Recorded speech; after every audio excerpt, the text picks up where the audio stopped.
Hi, this is Dr. Gregory Sadler. I'm a professor of philosophy and the president and founder of an educational consulting company called Reason.io, where we put philosophy into practice. I've studied and taught philosophy for over 20 years, and I find that many people run into difficulties reading classic philosophical texts.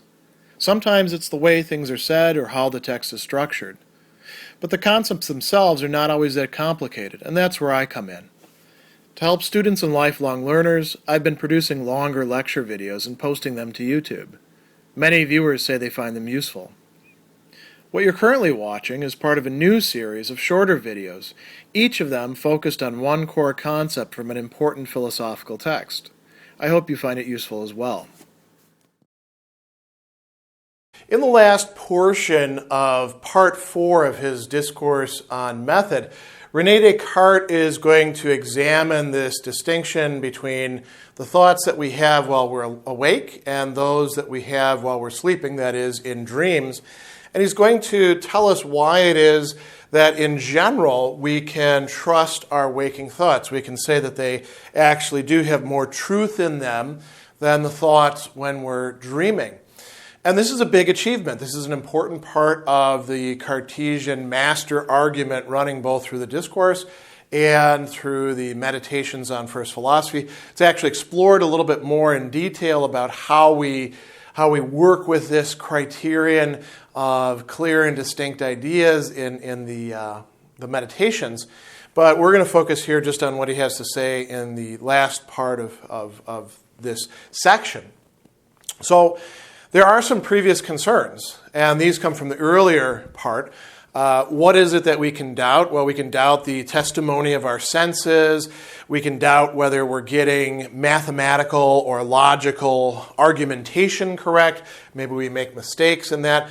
And there's also this issue that Descartes brings up. I dream of all sorts of crazy stuff. So how do I know that I'm not dreaming right now and that the things that I think are happening, for example, in my case, filming right now, aren't just illusions that are produced in my mind, false ideas that don't correspond to anything in reality. So this is the big previous concern. He knows that he does, in fact, have dreams. And in those dreams, whatever they may have been, Descartes doesn't do a dream journal or something. He thinks false things. Maybe he thinks he's the, king of France, or maybe he thinks that he's, made of taffy, or who knows what else.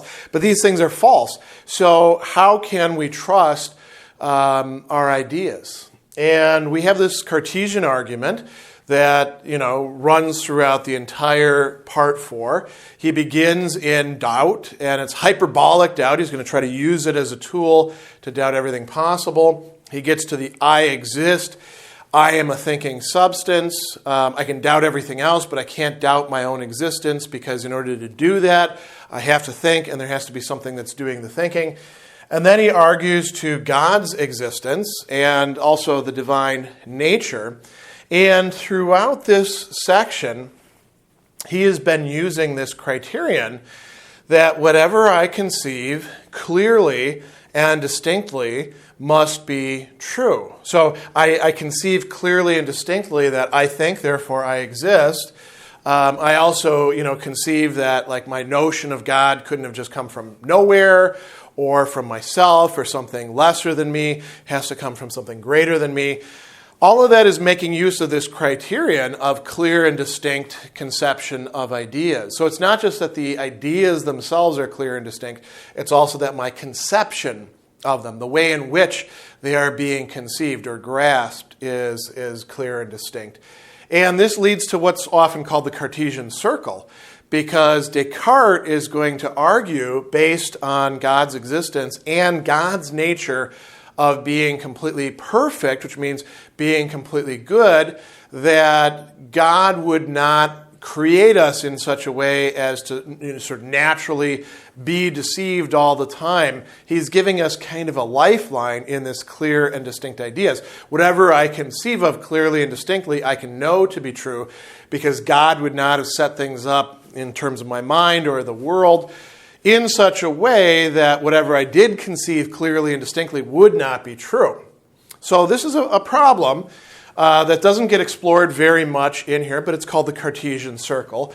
We're not actually going to worry about that here, but I did want to note it because this notion of clear and distinct conception of ideas is going to get used now as a way to try to answer this issue of, well, are our waking thoughts true or not? Are the things that in our waking life right now we are conceiving of, can we actually have any reliance on them? And Descartes approaches this in a very interesting way. He starts out by talking about dreams, and he notes that just because we dream something doesn't mean that it's automatically false. So, if I dream that I'm made of chicken and, I'm actually drinking a milkshake that's as big as the universe, okay, that's clearly got to be false, right? And we can make up all sorts of crazy stuff like that. But what if it's a geometric proof? What if it's some sort of logical reasoning? Is that false simply because it's being dreamed? Descartes says, once the knowledge of God and of the soul has made us certain of this rule about clear and distinct ideas, about participating in truth, he says, it's a simple matter to determine that the things we imagine in dreams should in no way make us doubt the thought of the truth of the thoughts we have while awake. Even if one should happen while sleeping to have some very distinct idea. Here he uses the case of a geometer discovering some new proof. The fact that he was asleep would not prevent it being true. So that's the criterion there. So long as it's a very clear, a very distinct set of ideas that are connected together in the proof, and you can replicate it and write it down, or talk yourself through it once you awake, it could be true. You don't have to doubt it just because you dreamt it. Now, simply because you dreamt it doesn't mean that it's true, so you actually do need to sit down and go through it and see whether the thing that you feel to be true really is true. So there's an important thing there that Descartes sort of just takes for granted that you'll know. What else does he say? What about things that we perceive, our senses? Like, I've had dreams sometimes where I get up and I get dressed, sort of like I am right now, and there are physical sensations of, the tightness of the clothing around, parts of my body, and, the colors when I look down and stuff like that. If I'm dreaming, that's all false, right? Because I'm laying there in my bed, and unless I came home, very, very late, I'm not laying in my bed wearing a tie and a shirt or anything like that, right? I've changed into something else. And Descartes, presumably, same sort of case. Should that make us doubt the perceptions that we're having right now? Descartes says no. So he goes on and he says, for the most common error of dreams, which consists in their representing various things to us in the same way as our external senses, representing, for example, a gold or yellowish and brown sort of tie, soft, right? It does not matter, he says, that it gives us occasion to distrust the truth of these ideas. Why not? Well, it's an interesting argument. Our senses could also mislead us without our being asleep. I could be wrong in looking at the tie. He gives the example of people who are jaundiced, where everything that they see looks kind of yellowish. So maybe this is actually a gray tie, and I'm feeling sick, my liver's failing, and I've got jaundice, and I'm looking at it, I'm like, that's very yellowish, Or, think about this. Maybe I changed the colors in the video. Now, I don't have that sort of technical expertise, but I'm sure there's plenty of people out there who do. So in a way, the dream thing is a bit of a red herring at this point. Our senses can deceive us anyway. We don't need to bring in the dream argument anymore to worry about that. So what's the upshot of this? He tells us we should have some trust in the truth of our waking thoughts. Not all of them necessarily, but we don't have to be stuck in hyperbolic doubt anymore. What's our way of doing that? He says that we should be convinced on evidence of reason. Not just in an immediate way by the senses. So when I see a tie and I think it's a certain color, what would the evidence of reason be for that? Maybe I should actually go check the tie. Maybe I can talk with other people. Hey, are you seeing it this color? Now, that's not perfect. That only gives us a certain amount of probability, but it would be quite reasonable to trust in that, wouldn't it?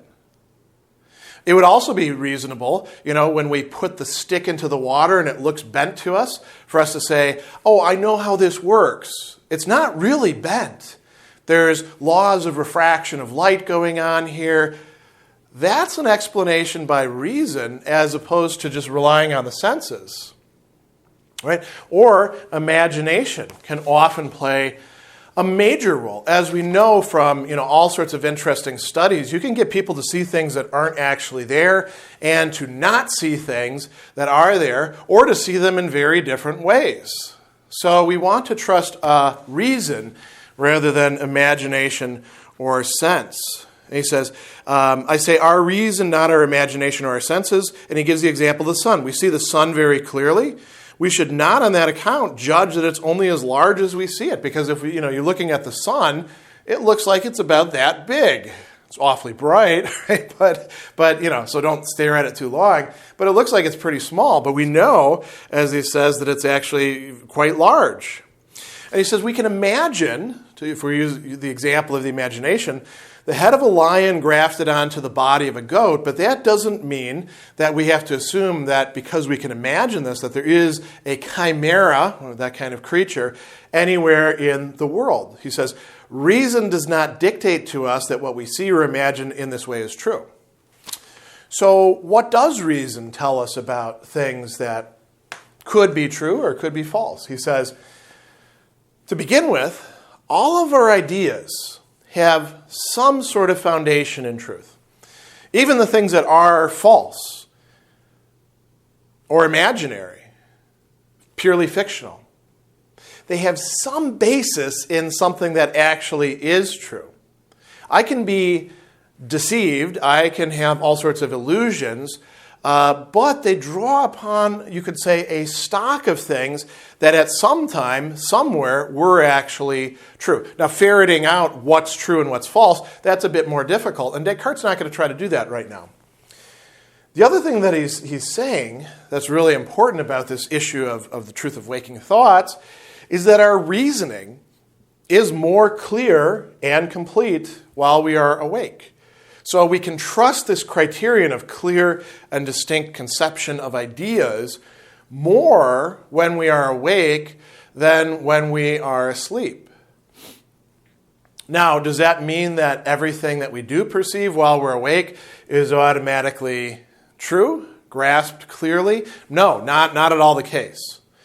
But there is a difference between the waking state and the dreaming state. One that we often lose sight of in the dreaming state, which is that our ideas are not really as clear and distinct or complete as we would like to feel that they are.